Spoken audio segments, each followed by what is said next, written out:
Muy buenas tardes, retornamos al Poder de la Salud con una entrevista muy interesante con una doctora gastroenteróloga, especialista también en endoscopía y en colonoscopía, con quien vamos a conversar un tema muy importante para toda la teleaudiencia. ¿Cómo prevenir las intoxicaciones alimentarias y alcohólicas en estas fiestas?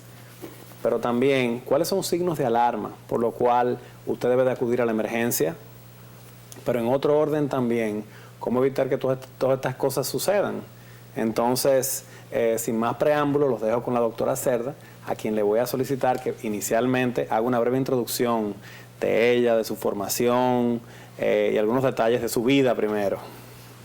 Buenas tardes, gracias por la invitación. Es un honor para mí estar aquí esta tarde. Gracias al doctor Alejandro Cambiaso por la invitación. Bueno, yo soy primeramente egresada de la Pontificia Universidad Católica Madre Maestra en la ciudad de Santiago de los Caballeros, luego con una especialidad en medicina interna, posteriormente gastroenterología, endoscopía digestiva alta y baja, además un máster en hepatología. Tengo un entrenamiento en balón gástrico y bueno, mi consulta privada está en el Centro Médico Otorrino y de Especialidades Médicas. ¿Dónde estudió, doctora? ¿Dónde fueron esos estudios? En adición a Pucamaima, que mencionó, ¿dónde hizo medicina general? ¿Dónde hizo medicina interna? ¿Dónde hizo gastro? Medicina interna y gastroenterología en el Hospital Salvador Begotier. Y hice luego el máster en hepatología en la Universidad Autónoma de Madrid. De Madrid. ¿Y las experiencias, qué tiempo tiene ya de ejercicio? 10 años. 10 años. De ejercicio de especialista. De especialista. Porque es muy bueno, es importante, doctor. Dígame doctor. No, decirle doctor. En Colombia Mejía, todo el mundo le dice doctor. Sí. Sí. Que primero son en Pucamaima 6 años de medicina general, más 1 año de pasantía, ahí van 7.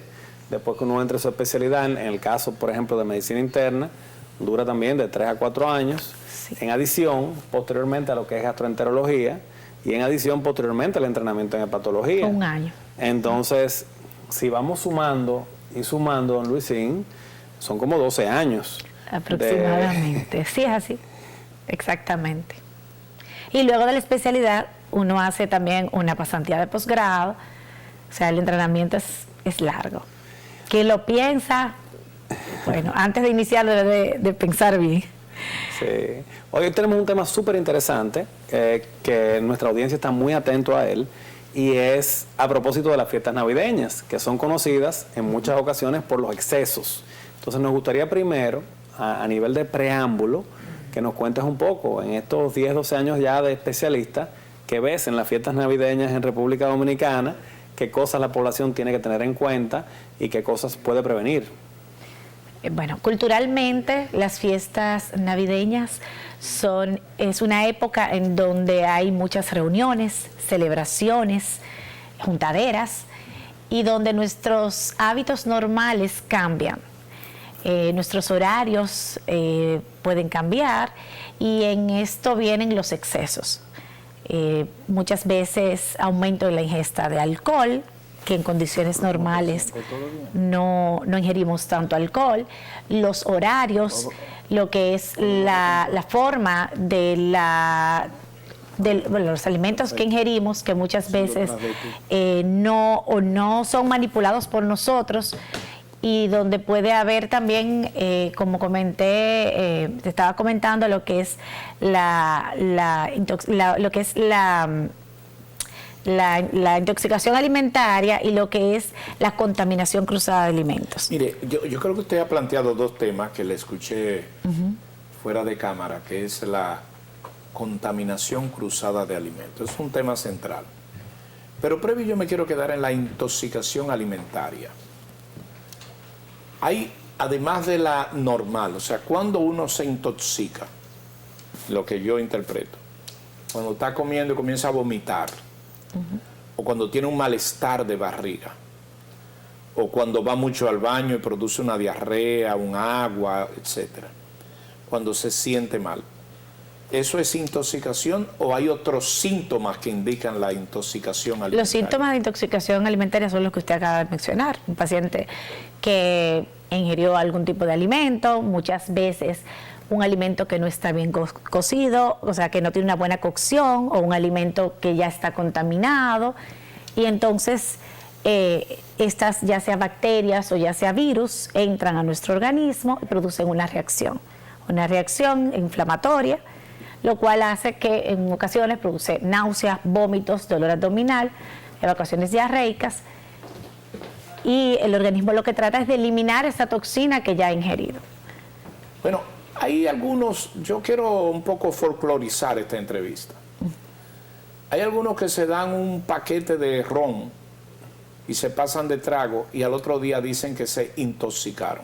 Ya eso es por alcohol, o sea, una intoxicación por alcohol, exceso de alcohol. Bueno, don Luisín, pero también no vamos a ser simplistas en esta entrevista.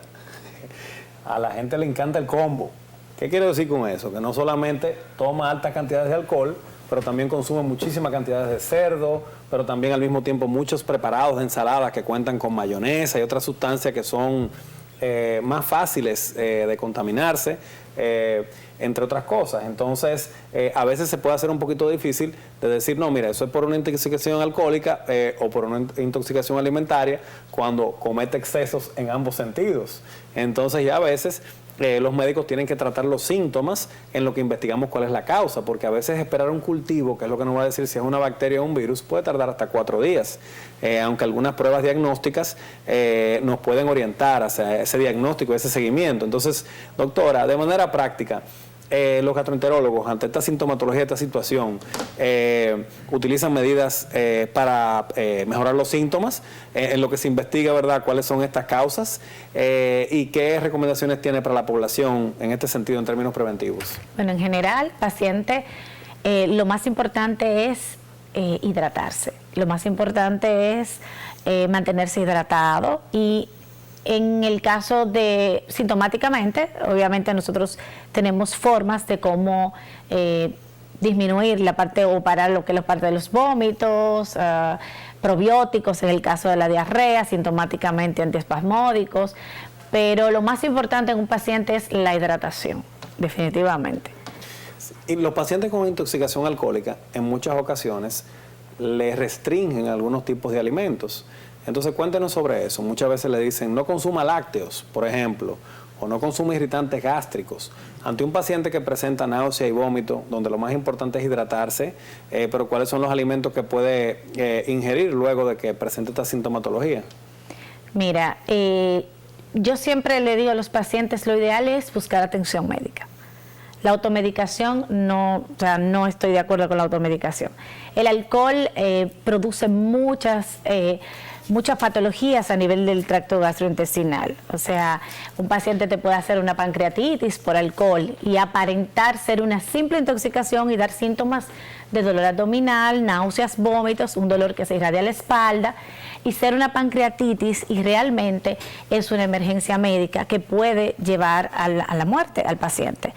El alcohol también puede a nivel gástrico, lo que hace es que estimula la secreción de ácido gástrico, aumenta los síntomas de reflujo gastroesofágico. De por sí es un irritante, estimula de la misma forma, relaja el esfínter esofágico inferior. Entonces, lo ideal es acudir a una consulta médica, no desde la casa automedicar. Doctora, ¿usted atiende muchos pacientes intoxicados? Bueno, en estas épocas se incrementa en la consulta y en las emergencias. Ahí viene la pregunta. Y a nivel familiar, ¿no le toca también resolver algunas emergencias? Porque uno como médico, en la fiesta, don Luisín, dice, no hay ningún problema, pero porque aquí contamos con un médico, pero los médicos en Navidad también... Se vuelve loco ahora. ¿Qué es lo que pasa? Los excesos. Las personas en Navidad sueltan los hábitos normales y los excesos. Y los excesos es que está el problema. Es decir, comerse un plato con demasiado carne, como dicen por ahí, mucho cerdo y mucho pollo. En los excesos, claro que sí. Exceso. Perdóneme, doctora, ¿qué son excesos? Porque un plato sin moña, usted sabe que es un plato con moña, ¿verdad? Un plato sin moña no es exceso. Pero hay gente que se intoxica con un plato, con muchas cosas. Lo que pasa es que muchas veces nosotros ingerimos carbohidratos más carbohidratos. Esa es la explicación. Póngame un plato con moña, y que me lo busque el director, un plato con moña de esos que aparecen por ahí. Bueno, realmente yo entiendo aquí en nuestro país, en República Dominicana, que debemos reforzar mucho la forma de alimentarnos y debemos educar más a la población de cómo alimentarnos. Hay que ingerir vegetales diariamente y en ese plato que usted va a ingerir alimentos debe de haber una porción de proteínas, una porción de vegetales y entonces menos grasa y un poquito de carbohidratos. ¿Entiende? Porque en esa mezcla de salsas, de grasas, grasas trans, saturadas, más el alcohol, lo que hace es que a nivel gastrointestinal estimula la secreción de enzimas, aumenta el tránsito gastrointestinal. Muchas veces los alimentos o llegan al estómago y pasan muy rápidamente al duodeno, alimentos sin haber sido sometidos al proceso natural de lo que son las enzimas liberadas a nivel gástrico, y entonces vienen los mire este plato, doctora. Síntomas. ¿Qué le parece ese plato? No se ría. Eso es un exceso. Es un exceso. El que se come eso, ¿qué le pasa?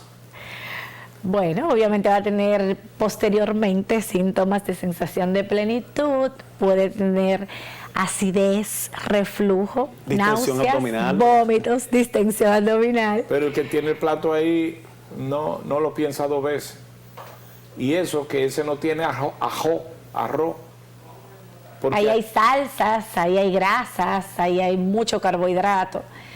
Y es no es una alimentación balanceada. ¿Y el concón, doctora, usted lo favorece? No. El concón sabemos que viene de lo que es la parte... ¿No favorece el concón? No.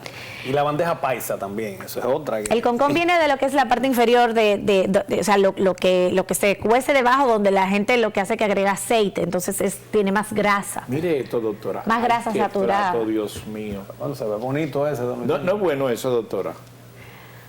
Bueno, en menor cantidad, ahí tenemos proteínas, la habichuela tiene proteínas, los carbohidratos del arroz, tiene carne, Bueno, o sea, esa no está tan mal. Anota el aguacate al lado ahí. No está tan mal, pero el aguacate es un alimento sano.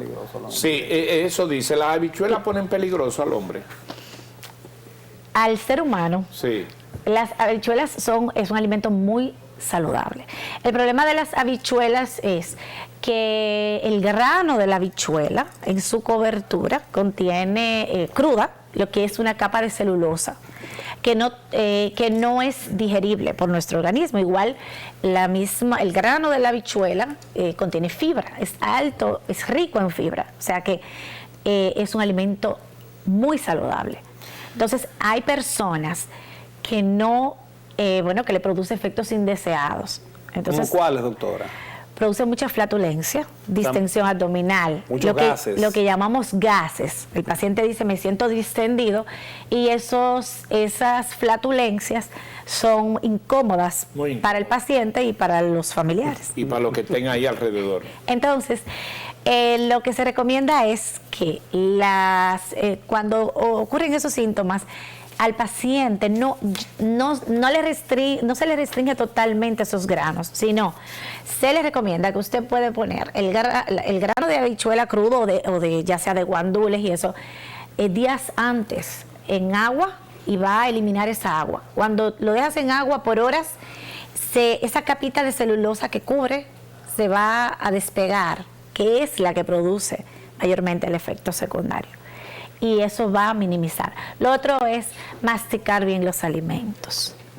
Nosotros tenemos un proceso de digestión que empieza en la boca y que muchas veces realmente el paciente come muy rápido.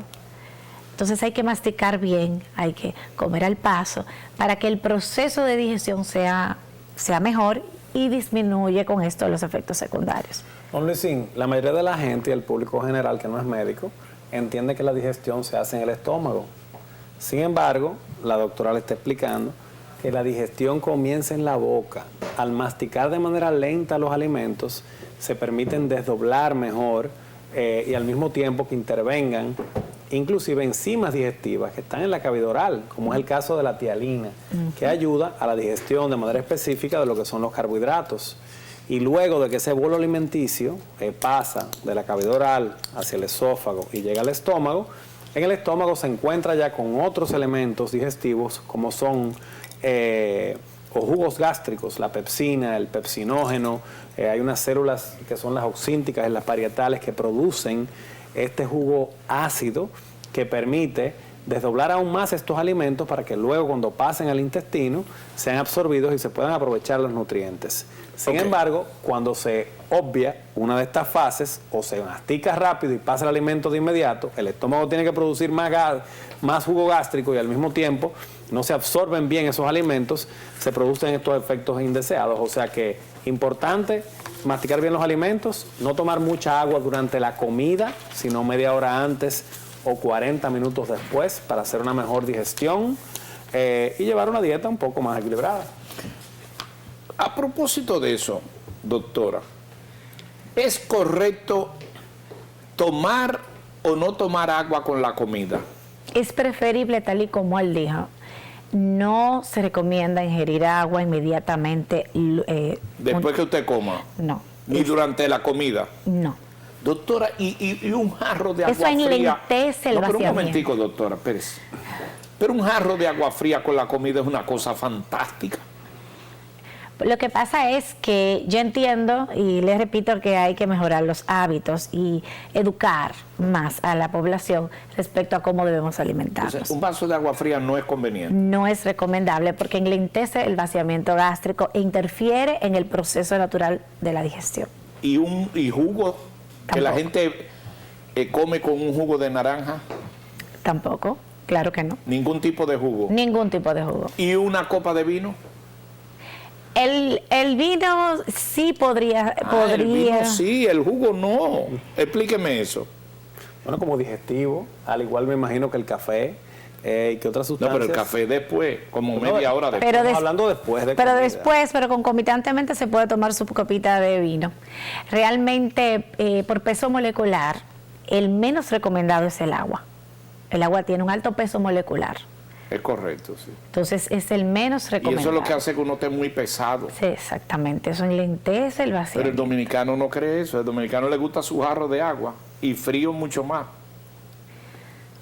Bueno, también es importante, y ha mencionado un dato clave, don Luisín, una buena costumbre es al levantarse en la primera hora de la mañana, tomarse sí un vaso de agua, eso sí ayuda a facilitar de que se expulsen, ¿verdad?, las toxinas a través de la orina, entre otras cosas. Y el agua, la temperatura ideal para tomarla no es fría, es a temperatura ambiente, sí, que también es otro tema de importancia. ¿Y por qué doctora, ustedes tienen esa animadversión al agua fría?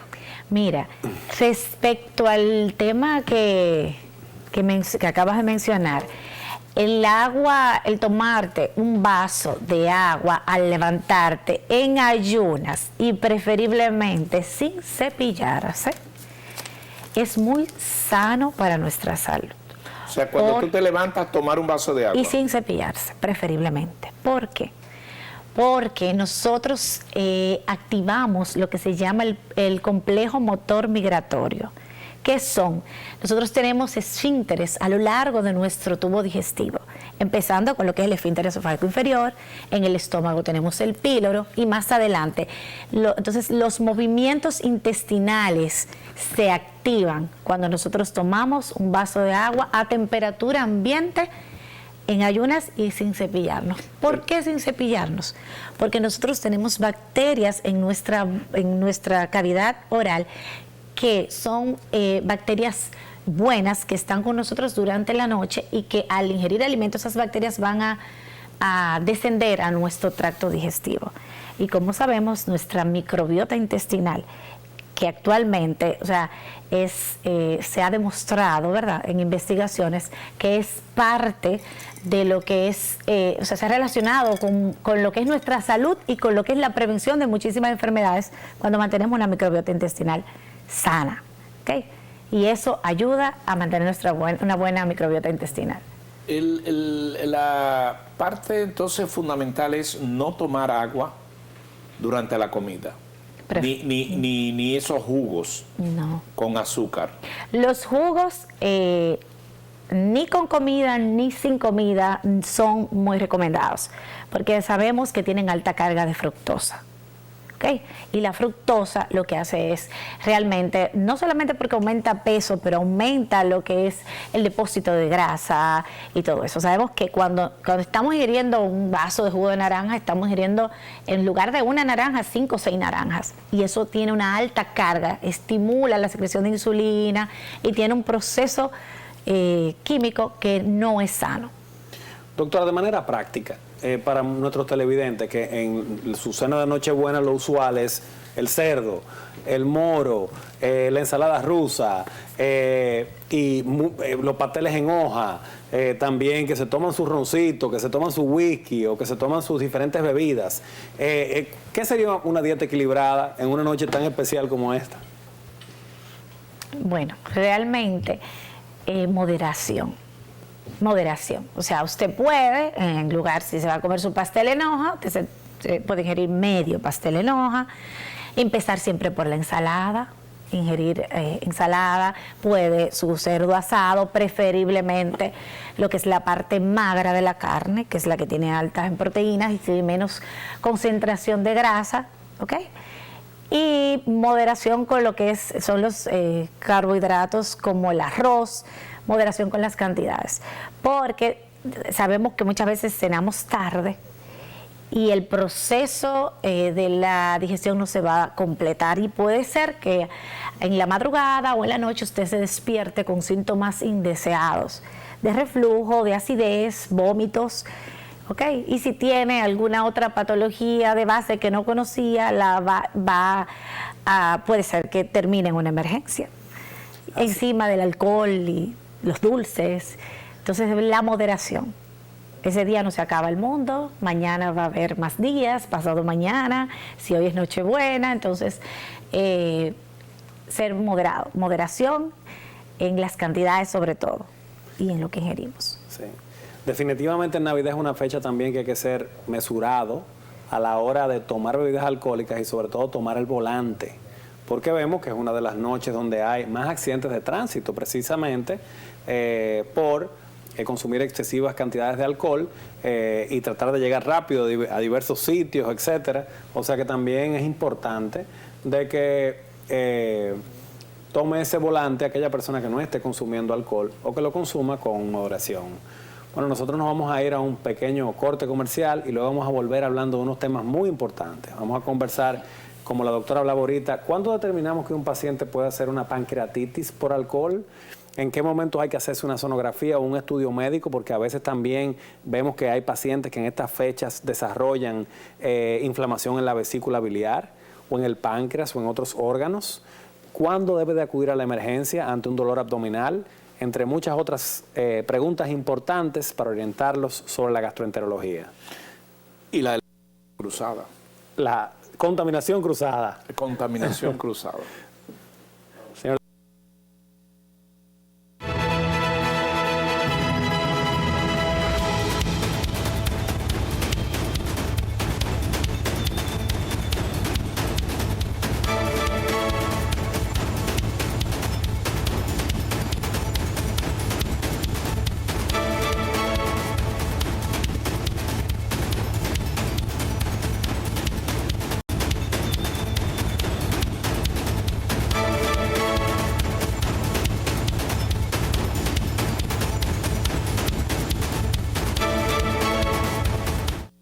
Buenas tardes. Y vamos a continuar con el tema que nos quedamos en el segmento anterior.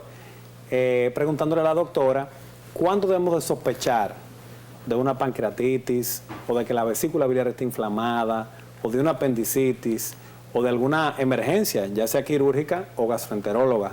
Y en otro orden, o gastroenterológica, y en otro orden, ¿en qué momentos y cuáles síntomas nos deben de llamar la atención y deben de ser motivo para el cual acudamos a una emergencia? Doctora, por favor, bríndele al público del Poder de la Salud una orientación en ese sentido. Bueno, el dolor abdominal es un tema delicado en el sentido de que muchos pacientes tal y como mencionó, se quedan en su casa, se toman algún analgésico, algún antiespasmódico en ocasiones, y en eso, si el dolor abdominal puede progresar. En el caso de las pancreatitis, que es una de las complicaciones frecuentes, y sobre todo en esta época navideña, la pancreatitis es la inflamación del páncreas, una inflamación aguda que la causa más frecuente en nuestro país es secundaria a obstrucción biliar, o sea, un paciente que tiene un cálculo en la vesícula y que ingiere comidas copiosas, comidas con abundante grasa, que lo que hacen es que estimulan a nivel de la vesícula biliar. Cada vez que uno ingiere alimentos grasos, se contrae la vesícula biliar. Cuando ella se contrae, si dentro de ella hay cálculos, no han sido diagnosticados, esos cálculos se mueven a la vía biliar extrahepática y producen obstrucción. Esa vía biliar extrahepática se comunica con el páncreas, ¿ok? Porque desemboca en la segunda porción del duodeno, donde hay unos orificios que se comunican con el páncreas. Eso produce una congestión a nivel del páncreas, dolor abdominal en epigastrio, que es la zona que nosotros llamamos que es superior en el estómago, irradiado a la espalda. ¿Okay? También está esa pancreatitis, sabemos que es una emergencia que debe de ser atendida, que debe ser ingresado el paciente y en muchas ocasiones ir a una unidad de cuidados intensivos. Es el típico dolor en cinturón, que empieza en la parte superior del abdomen y irradiado a la espalda. El caso de la vesícula biliar, que ya produce, también puede ser el cuadro, que aunque no haga una pancreatitis, hace una colecistitis. Entonces, es un dolor que es en estas épocas también muy frecuente porque luego de comidas grasosas, igual la vesícula se contrae, puede inflamarse y puede producir un cuadro agudo de dolor que nosotros llamamos hipocondrio derecho, que es en la parte superior derecha del abdomen, irradiado sobre todo al hombro derecho, ¿okay? por unas relaciones, un dolor irradiado, como nosotros llamamos. También está como emergencia lo que es la apendicitis, que es el dolor que muchas veces inicia en epigastrio también. Los tres que he hablado inician en el mismo lugar, pero la irradiación es distinta.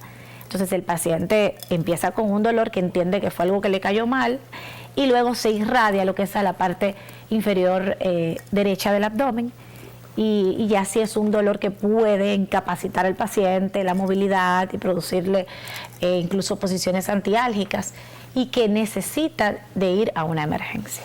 Luisín, la doctora también es hepatóloga, especialista también en el hígado. Entonces, un tema muy prevalente en República Dominicana es el hígado graso, pero también la cirrosis hepática.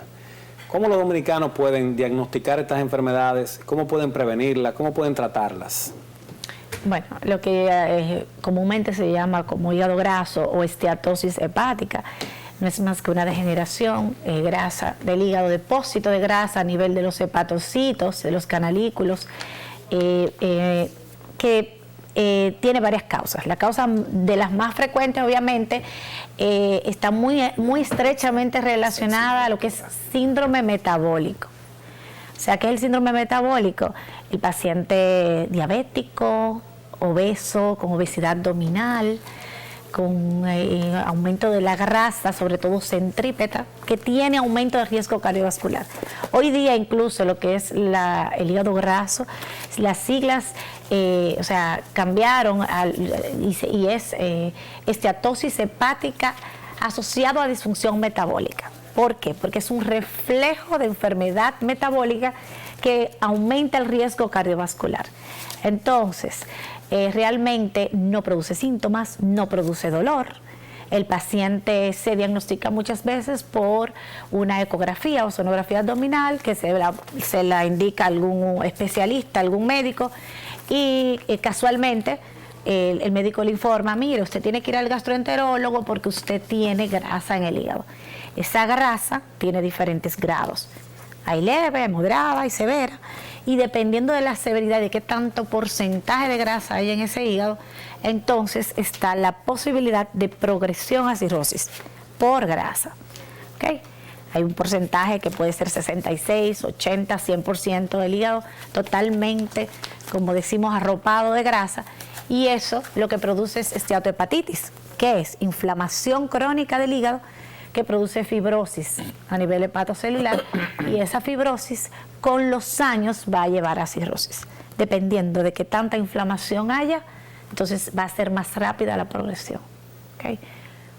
Esa es la parte de la... Entonces sí, aquí hay una alta tasa, obviamente. Hoy día ha cambiado también las estadísticas, porque anteriormente la cirrosis hepática era mayormente por virus, pero hoy día, con lo que es la vacuna para la hepatitis B, con lo que es el tratamiento curativo para la hepatitis C, que actualmente está, entonces ya la causa principal que nos va a llevar a una cirrosis es el hígado graso. Bueno, los televidentes ahí tienen en pantalla los números de teléfono para que llamen a hacer sus preguntas. Ya yo por aquí por WhatsApp he recibido varias. La primera que tengo por aquí es: doctora, ¿qué es el Helicobacter pylori? ¿Cómo se produce? ¿Cómo se elimina? ¿Me debo de preocupar porque me salió eso en una prueba de aliento? El Helicobacter pylori es una bacteria, una bacteria gram negativa que se adquiere por contaminación de alimentos, ¿ok? Contaminación fecal oral. Produce gastritis, inflamación, úlceras, es una de las principales causas de úlcera péptica, sangrado gastrointestinal secundario a estas úlceras si el paciente no es tratado. Y cuando un paciente tiene un test del aliento con un Helicobacter positivo, debe ser tratado. Definitivamente que sí, porque habla de actividad de la bacteria, ¿okay? Es una de las... Y endoscópicamente visualizado, porque un test del aliento nosotros lo usamos como control post-tratamiento, porque las lesiones mucosas que produce el Helicobacter, las consecuencias que produce a nivel de la mucosa gástrica, deben de ser evaluadas endoscópicamente y deben de ser biopsiadas. ¿Okay? O sea, otra pregunta aquí.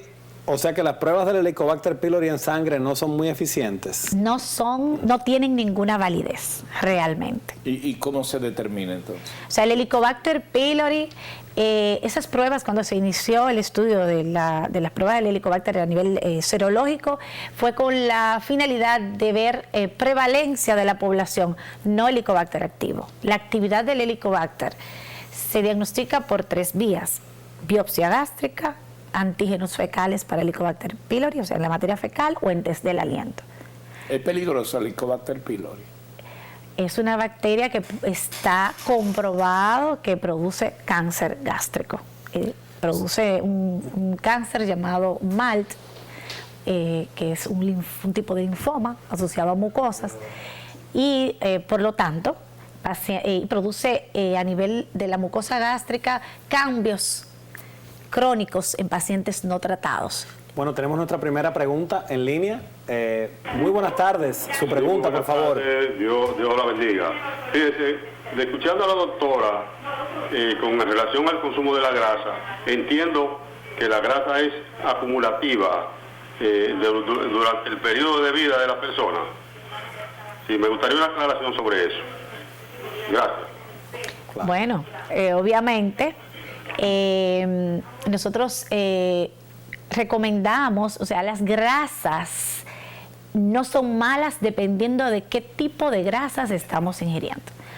Las grasas saturadas, las grasas trans, que son las grasas, por ejemplo, polisaturadas de los alimentos que son fritos, por ejemplo, las grasas que recubren, por ejemplo, vamos a suponer que estamos ingiriendo una carne de pollo, ¿sí? Debe ser sin la piel. Esa grasa que está recubriendo la piel del pollo es una grasa dañina. Entonces, para nuestras funciones vitales, las grasas son buenas. El exceso, entonces, ¿qué grasas debemos ingerir? Las grasas que están, por ejemplo, en las nueces, las grasas que no son saturadas, las grasas del aceite de oliva, que contiene alto contenido de omega 3, que son contienen antioxidantes que nos pueden ayudar a nuestra salud. Pero obviamente, la grasa como tal no solamente O sea, podemos ingerir grasas en diferentes tipos de alimentos y si no hacemos ejercicios, si no buscamos la forma de poder quemar un poquito todas las calorías que ingerimos, los mismos carbohidratos que no son grasas directas se convierten en grasas y también se acumulan. ¿Okay?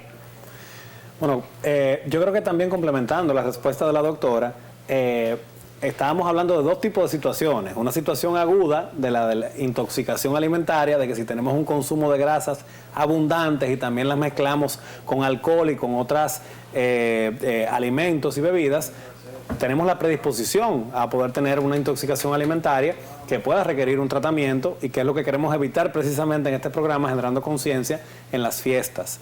Pero definitivamente las grasas, con el consumo prolongado, sobre todo los alimentos fritos, los alimentos ricos en grasa, pueden favorecer a que se eleve el colesterol de baja densidad, que también aumenta el riesgo de enfermedades cardiovasculares y cerebrovasculares. Tenemos otra llamada en línea. Su pregunta, por favor.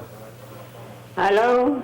Muy buenas tardes. Su sí, pregunta. Buenas tardes. Hágame el favor de comunicarme con la doctora. Está en línea, está con ella.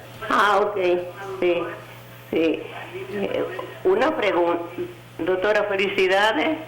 Dios la bendiga. Amén, Una pregunta gracias. que le voy a hacer. Dos preguntas.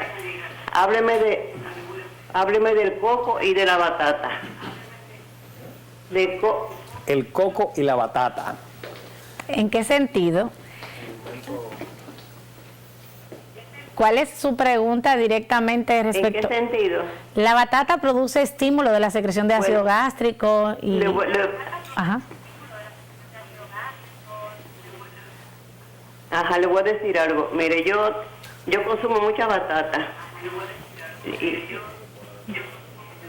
Yo no consumo grasa. La grasa que consumo es de coco. Con coco que yo misma lo preparo. Los rayo y lo tengo en la casa. ¿Pero eso le produce algún síntoma? Entonces yo consumo, yo tengo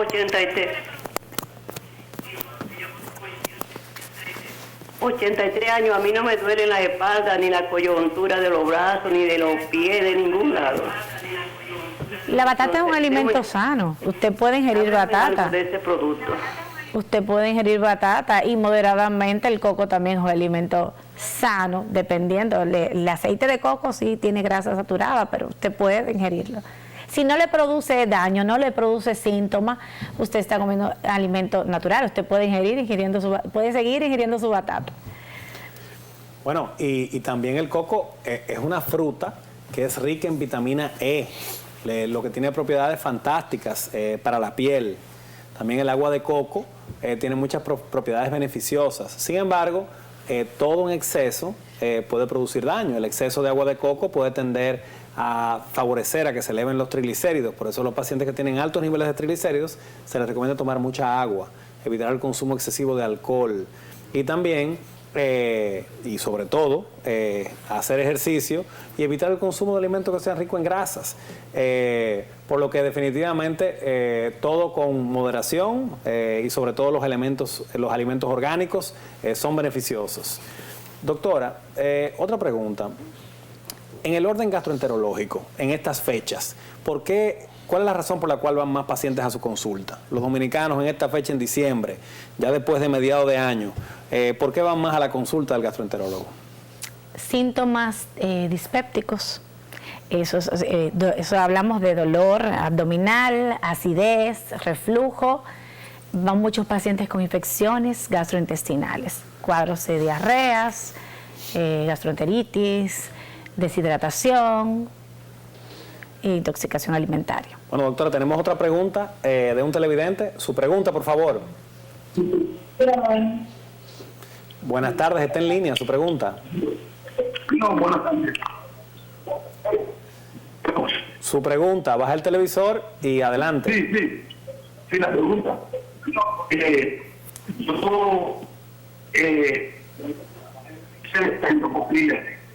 Yo resido en Puerto Rico y estoy en la endoscopía pero entonces esa bacteria siempre sale activa, la Helicobacter pylori. Perfecto. Su pregunta es, usted se realizó una endoscopía y le diagnosticaron con una biopsia en una endoscopía que tiene presencia de Helicobacter pylori y quiere saber cómo sabe si sigue activo o no.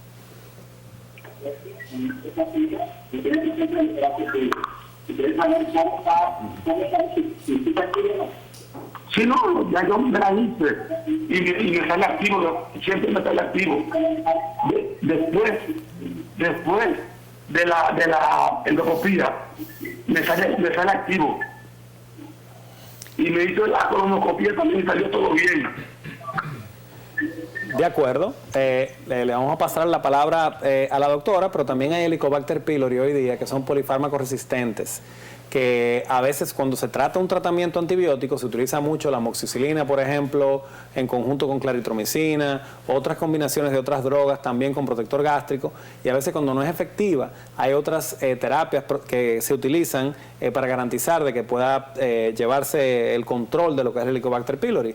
Doctora, por favor, oriéntenos en ese sentido.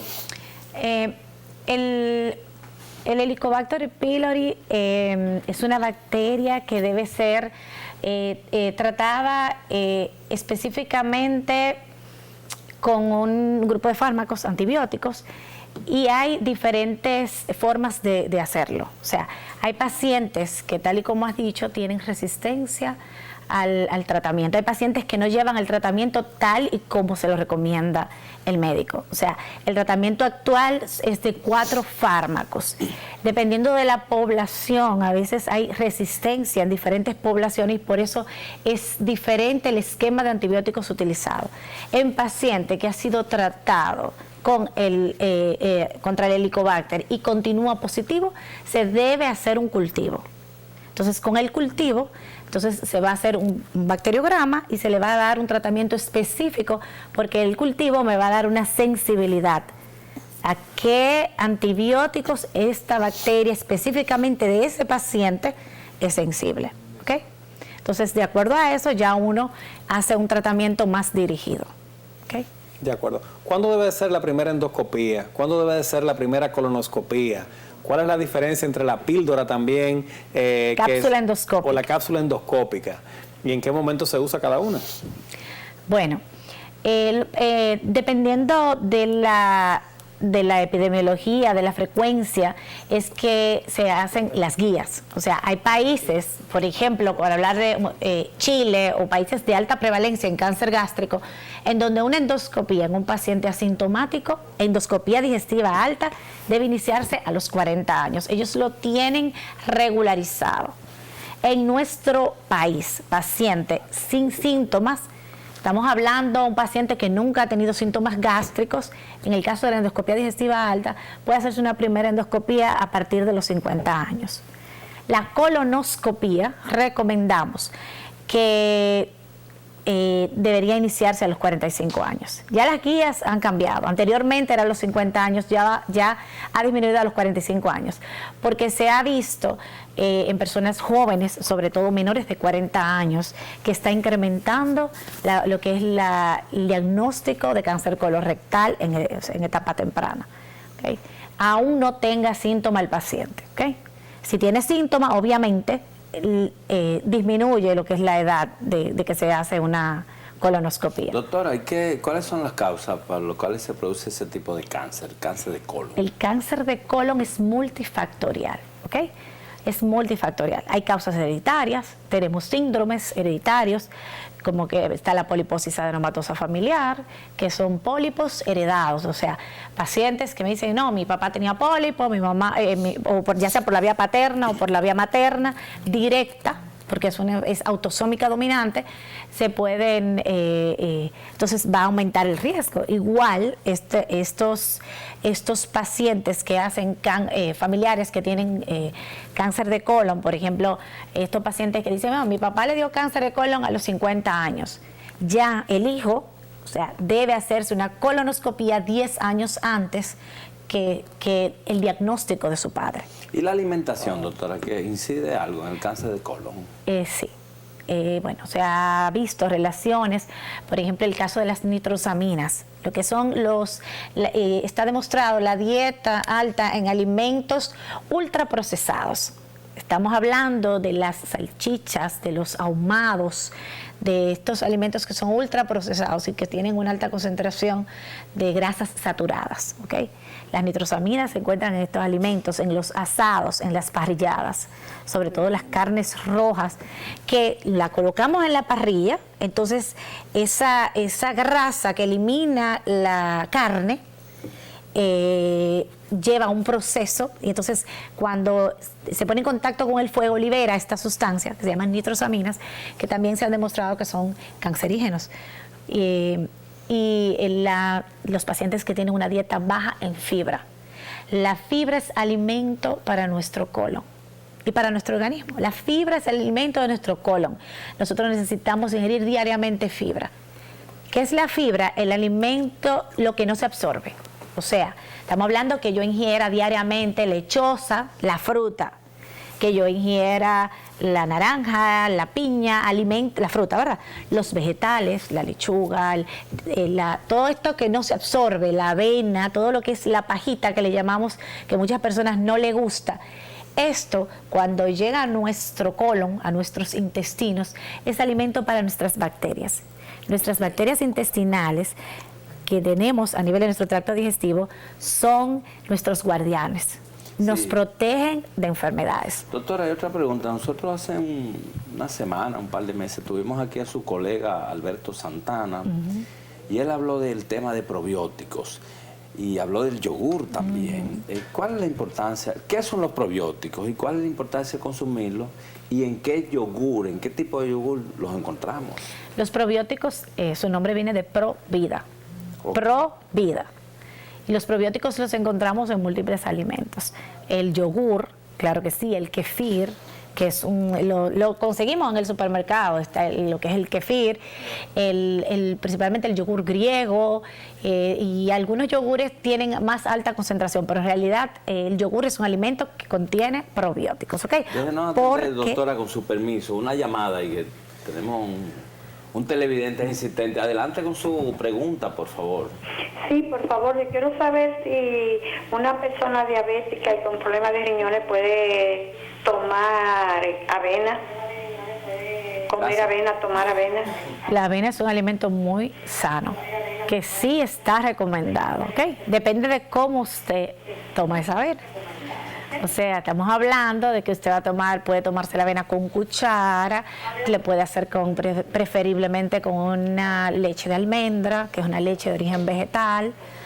Ya en el caso de si tolera la leche que no es de origen vegetal, que sea por lo menos semidescremada o descremada y deslactosada preferiblemente, para tener una mejor tolerancia a nivel gastrointestinal. Doctora, y siguiendo con el tema del cáncer de colon, usted sabe que el cáncer de colon es uno de los principales tipos de cáncer que afectan a los hombres dominicanos y a las mujeres en su secuencia, y después de mama y ginecológico.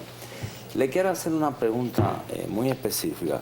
¿Qué usted le diría a la audiencia, a nosotros también, de cómo prevenir el cáncer de colon? ¿Qué debemos hacer? ¿Qué estilo de vida? ¿Debemos comer chicharrones, no comerlo? ¿Debemos caminar o correr o nadar o bucear? ¿Qué usted nos recomienda?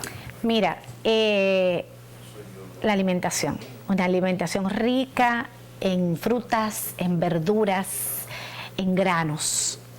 O sea, debemos ingerir más granos, debemos diariamente, no es que lo haga esporádicamente, debemos hacer ejercicios cardiovasculares, debemos cuidar nuestro tracto digestivo, porque nosotros somos y realmente lo que comemos. Dependiendo de nuestros hábitos, de nuestra alimentación y nuestro estilo de vida, podemos realmente con esto disminuir la posibilidad de ciertas enfermedades. Y lo otro son los chequeos. Yo entiendo que el paciente debe hacer sus chequeos preventivos. Debe ir ¿Cada qué tiempo? En el caso del colon, después de los 40. Después de los 40 años y uno tiene una colonoscopía inicial. Si esta colonoscopía es variable el tiempo, eso es algo dependiendo de cada caso. El paciente que se hace una colonoscopia bien hecha, con una preparación adecuada, de la colonoscopia el 90% de la preparación, una preparación adecuada, una limpieza colónica adecuada, un equipo de alta definición que pueda poder visualizar las lesiones. Obviamente un gastroenterólogo experto, ¿ok? Una persona experta en lo que está haciendo. Y esa colonoscopía está dentro de los límites normales. Las guías hablan de que la próxima colonoscopía a los 10 años. Bueno, creo que es importante el punto que usted ha hecho ahora mismo. Y le hacemos un llamado a todos los televidentes de que cuando se vayan a hacer una endoscopía y una colonoscopía, verifiquen en primer lugar que sea un médico, miembro de su colegio médico, pero sobre todo miembro de la sociedad especializada de gastroenterología, y que sea realmente un gastroenterólogo con entrenamiento en endoscopía y colonoscopía para asegurarse de que sea un procedimiento de calidad y evitar lo que es el intrusismo. Eso es un punto importantísimo, y que el centro donde se la vayan a realizar sea un centro que esté habilitado por el Ministerio de Salud Pública para esto. Doctora, ¿y qué advenimientos o qué nuevas tecnologías o qué nuevos equipos diagnósticos contamos en República Dominicana para hacer los chequeos gastroenterológicos? Porque generalmente hablamos a veces solamente de sonografía o hablamos de endoscopía y colonoscopía, pero también sabemos que hay distintos procedimientos tomográficos, inclusive también ERCP, entre otros. Coméntenos un poco sobre... Mira, la gastroenterología es una de las especialidades más amplias, porque realmente nosotros vemos muchas patologías y diferentes órganos, ¿ok?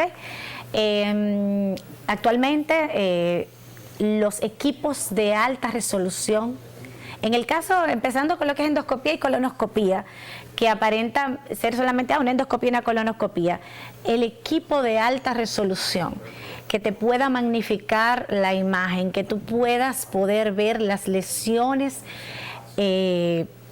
porque tiene cromondoscopía o porque tiene diferentes funciones que tienen los equipos modernos, es fundamental para el diagnóstico de lesiones tempranas.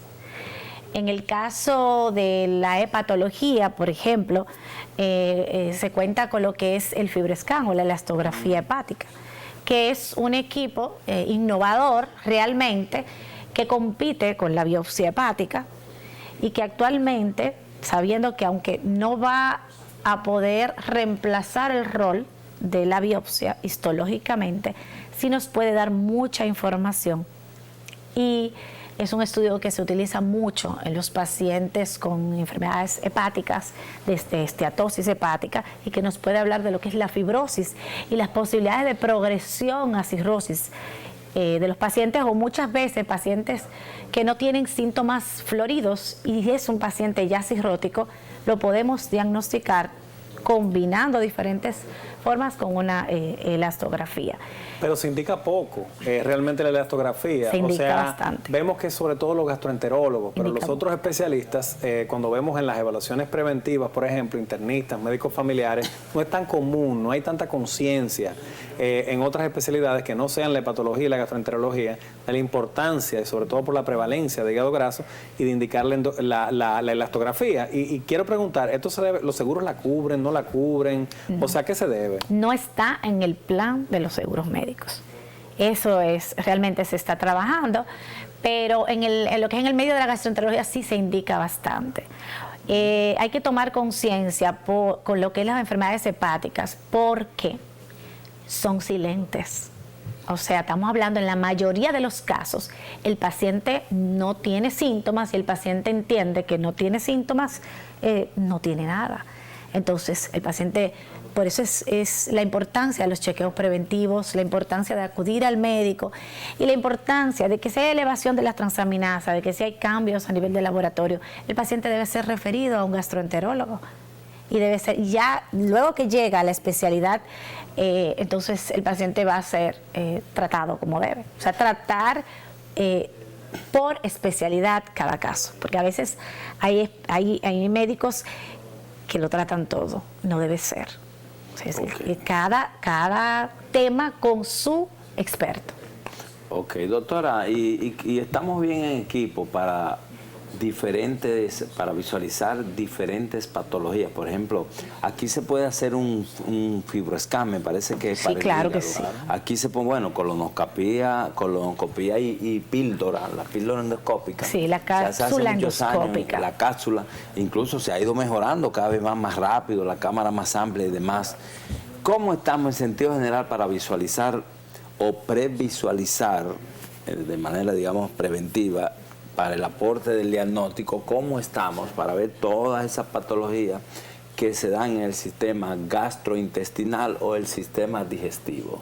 Bueno, entiendo que la gastroenterología en nuestro país está muy bien posicionada. Sí tiene gastroenterólogos preparados y sí existen equipos, obviamente. Está el tema y el problema del sistema de seguridad social, porque estos procedimientos son procedimientos costosos. Está la colangiopancreatografía retrógrada endoscópica, que es la famosa CEPRE, que es un procedimiento sumamente indicado y frecuente, que es bastante frecuente, pero es un procedimiento costoso. Sí está en el sistema de seguridad social, pero como quiera, la cobertura muchas veces no es la ideal. El caso de la cápsula endoscópica no está en el sistema de seguridad, no está cubierto. Y tiene unos 10, 15 años ya la cápsula endoscópica. Tiene un buen tiempo. Está la manometría esofágica, la pH-metría, para ver lo que son los trastornos motores esofágicos o de reflujo esofágico refractario, que no está tampoco en el sistema de seguridad social, o sea, no lo cubren los seguros médicos. Y eso realmente, en el caso de nosotros, nos retrasa muchas veces el diagnóstico, con tantos equipos que sí hay, pero muchos que no están en el sistema de seguridad, que no se ha podido llegar a un acuerdo con las aseguradoras para poder cubrir. Para que llegue a una mayor cantidad de pacientes. Doctora, díganos dónde usted ofrece sus servicios clínicos, en qué clínica privada, en qué hospital y demás. Yo estoy en el Centro Médico Otorrino y Especialidades Médicas. Estoy también en Plaza de la Salud. En el Hospital General Plaza de la Salud. Hospital General Plaza de la Salud. ¿Y usted tiene redes sociales? Sí. A ver. GastroTips RD. Es mi cuenta. Pero un nombre... Adelante, la doctora. Sí, la verdad que... GastroTips RD. Usted es fácil. Claro. Sí, sumamente fácil. Tips de gastro, además conecta con consejos médicos. Claro. ¿Y usted está dónde? ¿En Instagram, Facebook, Twitter? Instagram, Facebook. La página profesional, tengo Twitter, pero no la tengo conectada con el Twitter, pero sí está en Facebook. El Twitter, doctor, no se pierde mucho. El Twitter es para bochinchar y hablar de políticos y no que la encuesta, eso no, usted no se pierde nada de eso. Si usted, predominantemente Instagram y Facebook. Sí. Yo creo que Elon Musk tendría algunos argumentos contra tu posición, Pedro. No, porque el Twitter realmente es como para opinión pública. Por ejemplo, si usted tiene una opinión científica y hasta gremial, que usted la pone ahí y bueno, es como un río que va llevando y la gente opina.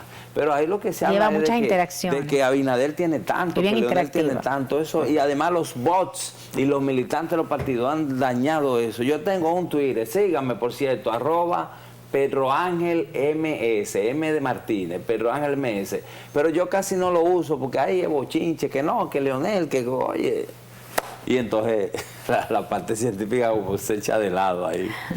Pero usted está en Instagram y en Facebook. Sí. Repítala ahí como doctora. GastroTips RD. Tremendo nombre corporativo tiene usted, doctora. No, así es. Y una pregunta, lo hice doctora. a tiempo porque pudo ser. Sí. es bastante atractivo, entiendo el nombre. Sí, bastante atractivo. Definitivamente. Aquí me preguntan, en los exámenes de la materia fecal, en el coprológico, en la sangre oculta de materia fecal, en los cultivos, en la digestión en heces. Háblenos un poco de esos diferentes exámenes que se pueden hacer en la materia fecal y cuál es su importancia. Bueno, nosotros en gastroenterología hacemos más frecuentemente lo que se llama digestión en heces. ¿Qué es eso?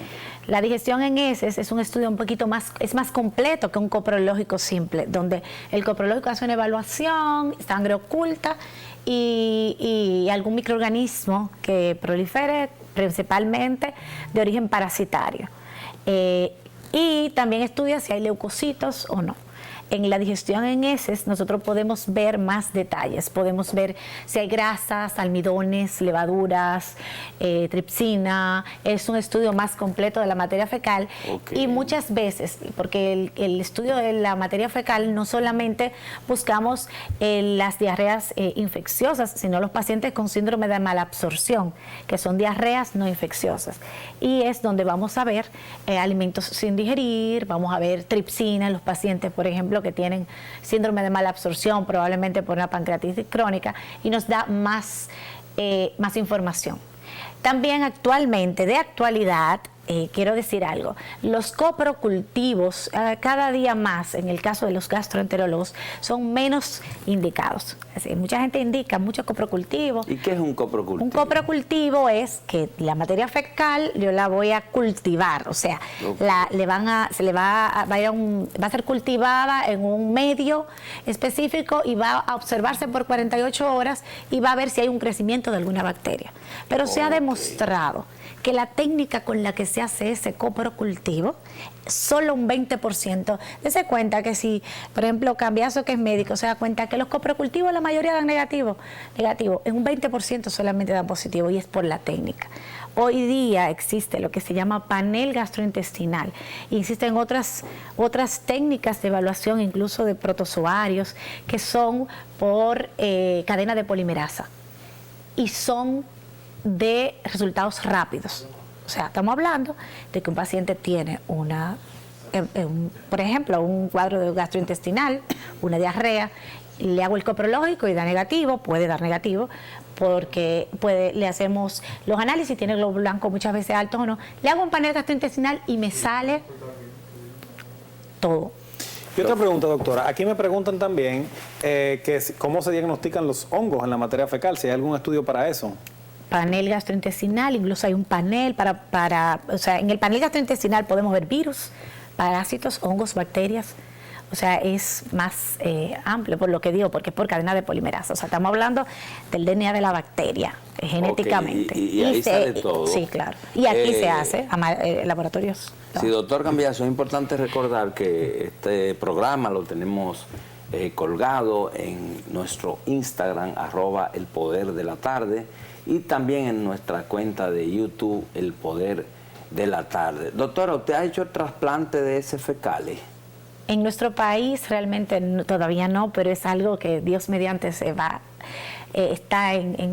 a lograr hacer. ¿Se ve con buenos ojos? ¿En qué enfermedades se utiliza? ¿Es más terapéutico que diagnóstico? Es terapéutico. ¿Que preventivo? Es Cuéntanos un poco sobre eso. Es realmente su uso primordial está en las infecciones por Clostridium difficile resistente. O sea, el Clostridium difficile es una bacteria, produce diarreas, produce colitis pseudomembranosa, membranas que se van a adherir a lo que es la mucosa colónica, y estos pacientes muchas veces, por la causa que es, hay resistencia al tratamiento. Y como mencioné anteriormente, ¿qué estamos logrando con esto? Estos pacientes se ha visto que tienen alteración de la microbiota intestinal y colónica. Entonces, con el trasplante le estamos a ese paciente, le estamos administrando lo que es microbiota intestinal y mejorando esa flora intestinal que ese paciente la tiene débil porque no puede de alguna manera eliminar esa bacteria. Entonces, realmente es parte de que esperamos que en nuestro país pueda iniciar que podamos iniciar eso, pero eso está en camino. Bueno, doctora, llegamos a la parte final de esta entrevista y agradecemos a la doctora Ligia Maciel Cerda Jaques. Ligia Maciel Cerda, por su participación en El Poder de la Tarde, y queremos darle la oportunidad de que dé un último mensaje para el público referente a las fiestas navideñas y cómo cuidarse. Bueno, mi mensaje es que la moderación es la clave, que van a existir otros días, que no todo acaba en Navidad, que el paciente andemos con moderación con lo que es la ingesta de los alimentos. El paciente se le recomienda que debe de ingerir su último alimento 3 horas antes de ir a la cama. Entonces muchas veces comemos mucho, nos acostamos y puede hacer que entonces nos tengamos que levantar con síntomas indeseados. Disminuir el consumo de grasas, disminuir el consumo de alcohol o hacerlo con moderación. y con esto podemos evitar complicaciones que luego nos podamos arrepentir. Así es, pero bueno, con esto concluimos el programa de hoy. Le damos muchísimas gracias nuevamente, un fuerte abrazo a todos los televidentes y hasta un próximo martes de salud, El Poder de la Tarde.